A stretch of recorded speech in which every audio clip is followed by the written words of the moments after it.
We are back with the Warriors group, and today we are talking about phase 2 of the decisions that you're taking in your career. I'm still with Jermarcus Tate, and we're talking about, now that you've been in 2+ years in the Marines, right? Some doors are beginning to open up again, right? So, when you pass that threshold, Jermarcus, what are some of the doors that are beginning to open up again after the 2-year mark? I would say the biggest thing is the doors is already open, but now you have a firm understanding of the organization and you know how to maneuver throughout the organization. But now that you're a little bit more confident, I would say the biggest thing is, because it's at that 24 mark, education. If your purpose is education, yes, don't leave this institution, regardless of one OIC, staffing OIC, or one unit until you get it. So if that takes you over your re-enlistment to get the education, don't walk away and go back to hometown Alabama without getting that education. 2 is, now that you are about that 2-year mark, you probably are either a senior lance corporal or either, for the most part, most people are corporal by that time. Yes. So now you're into a leadership role. And now that you have that responsibility, you have a little bit more of authority. And with authority comes responsibility. And so you have that responsibility to not just help yourself, but also do for others, which leads me to more your organizational goals. What can you do for 3rd Supply Battalion? What can you do for 1-5 or CLR 13? What can you do for the Marines to your left and to your right? Because those tangible goals that you accomplish for the unit, the organizational goals, pays dividends when it comes to the hearts and strings and you feeling a sense of accomplishment within. Yes. So what it sounds right, and let me know if I'm understanding you correctly, right, is the more organized you are, right, and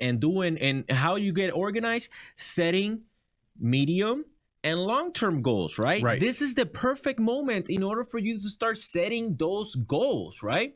So, because what I'm understanding, if I'm understanding you correctly, what this is going to do for you is it's going to set you up to have a strong re-enlistment package, right? That way, if you decide to continue in your career, you have a strong re-enlistment package. And not only that, you can take care of some of those incentives that you get for having a strong re-enlistment package, which is early re-enlistment bonuses, right? So they take advantage of that. Right. Hey, look, I know we transitioned over to re-enlistment, and of course we're going to bring it back. Yes. But I just need to get this point out about goals. See, this is what usually happens at the beginning of the year. People set, New Year's resolution, and they set these New Year's resolution, and they go throughout, February, March, April, May, June, July, and then you roll up and it's November, and then they reflect back on, what did I set in January? But by then, a goal that you realistically needed 12 months to do, you're trying to bang it out in a month. Yes. So what I recommend you do is do what the Marine Corps has been doing for years. Everything is done in a quarter. So even your personal or your organizational goal, set them up to be done in every quarter.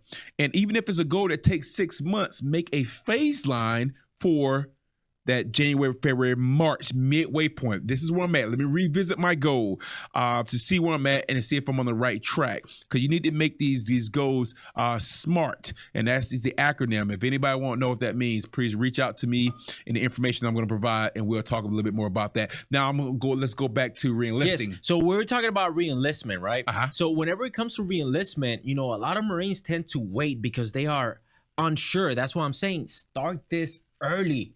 Because what you want to do is you want to have a solid understanding by year 2, 2.5, if you are either transitioning out of the military, which we will talk about, or if you are re-enlisting. And a lot of Marines are missing out on opportunities because they do not read the MAR admins. Facts. And I had a bunch of Marines reach out to me this year because, the early re-enlistment bonuses came in and their job bonuses came in, and the Marines that don't like their job, because that happens, right? They missed out on lateral move opportunities, And what I want to make sure is that you understand that if you were thinking about re-enlisting, you got to start early. Yeah, absolutely. I would say to anybody, don't let, again, one person or one organization, one unit determines if you stay in this institution. Did you get what you came for?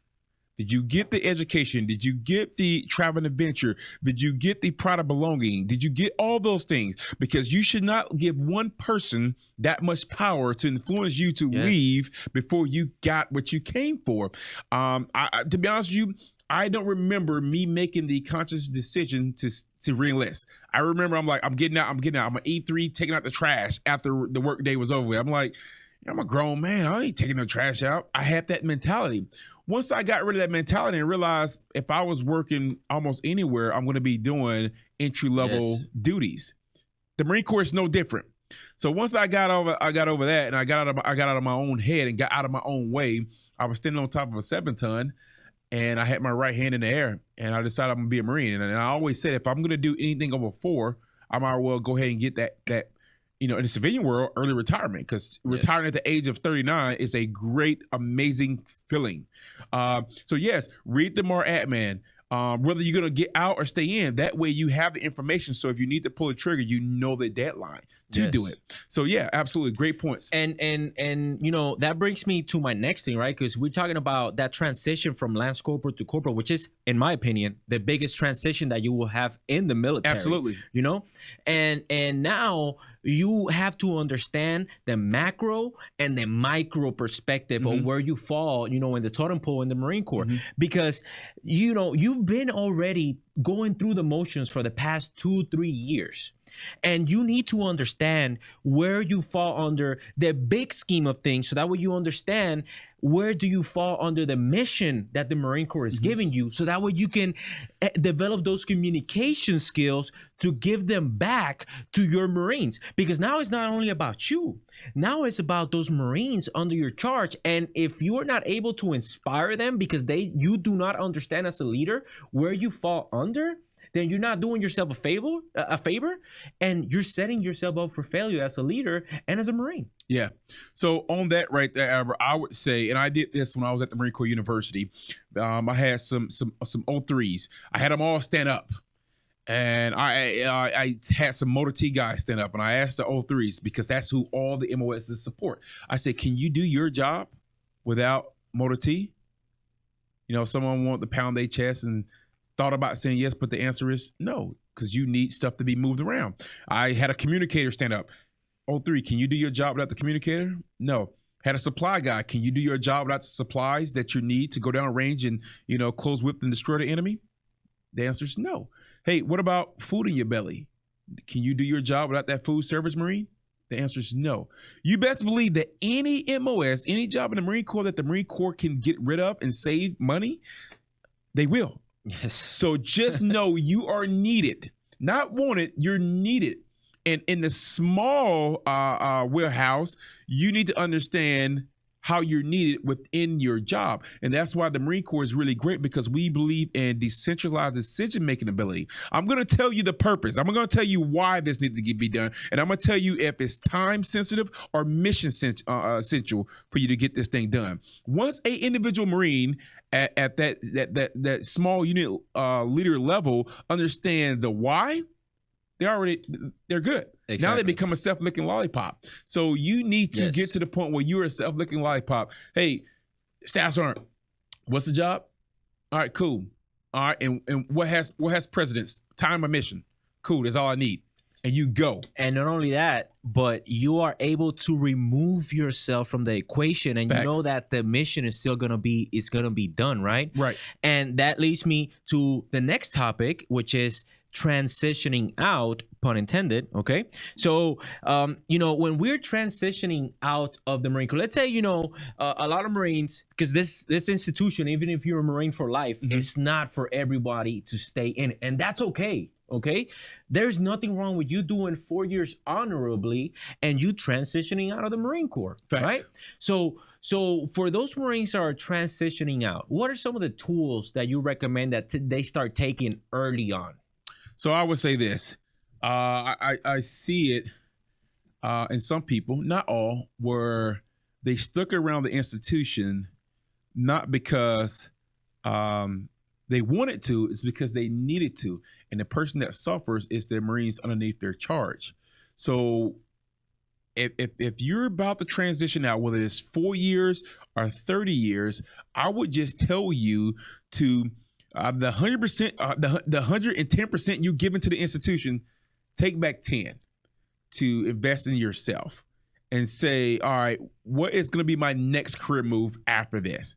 And let me give 10% to that in order for when I get ready to transition out, or when I want to transition out, I don't have to stay longer than I want to. Yeah. Because now you're driving through the gate with resentment. You're at the formation with not the enthusiasm that you once had. And when you do that, you best believe that the Marines underneath your charge will see that. Yes. And no longer, you're not at that point, you're not inspiring people. You're not leading with inspiration. You're leading with discipline. And there is a difference. The difference is if I inspire you to do something, you're inspired by me, I can turn my back and it's still going to get done. Yes. I can PCS to a different location, and because you're inspired to stay the course, it's still going to get done. Whereas discipline, it only lasts while I'm in your presence. Yes. So keep that in mind. Make sure you set yourself up to stay as long as you want to stay, not stay because you need to stay. Exactly. And if when you are ready to transition out, make sure that you do it early. You know, there's nothing wrong with you identify that you want to get out early, because then you're taking that 10% that you said, right? And you are starting to develop those skills that you need in order for you to transition out of the military. My recommendation would be to start at least 1 year out. That means attend TRS. Yep. At least 1 year before you decide to transition out. Because when you attend TRS a year out, you can take advantage of programs like the Skill Bridge program, which is extremely popular right now, right? Which allows you to transition out of the military or start transitioning out of the military up to 6 months before your EAS. So that way you're setting yourself up for success, because what all of this is going to do for you, Marines or service member that are watching me, it's going to set you up for success in the medium term, in the long term, and whether you are in your military career or you are in your civilian career. Again, ladies and gentlemen, my name is Albert Ramos with the Warriors Group, and it's been an extreme honor to be in your presence today, Jermarcus. I appreciate you coming out. You're coming out and doing this podcast with me. We are going to continue to do podcasts with the Warriors Group. And the way that you can find me is by calling me or texting me at 619-626-8200. I am always on social media. You can find me on Instagram by Ramos_capital. And I'll also link below the link to my Facebook. Jermarcus, where can they find you? So look here, again, First Sergeant Rules.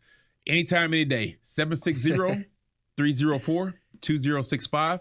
You can reach me on Instagram at Jermarcus Tate 81 or on Facebook as well. And before I go ahead and, before we close this out, I just want to share this with you guys.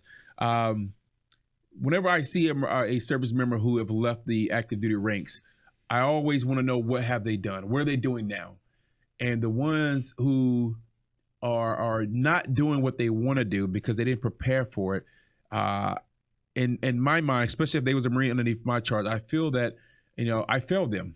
But at the same time, they have to take some responsibility for that as well. But it's very disheartening when I find service member who didn't land on their feet once they left, because that is part of the Marine Corps mission, is to return citizens back to this the civilian population better than what they found them. Yes. So make sure you listen to what we just talked about maybe twice in order for it to sink in. And again, you have our contact information. If you need to reach out to us, we are available. Please do.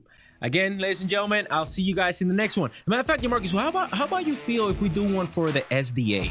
The tips and tricks, we both been on SDAs. Fact. How do you feel if we do one for SDAs? I don't know. Let them tell us. What do they want us to do? If you want us to do another podcast talking about the do's and don'ts of SDAs, please let us know and share this video. Thank you. We'll see you guys in the next one. All right.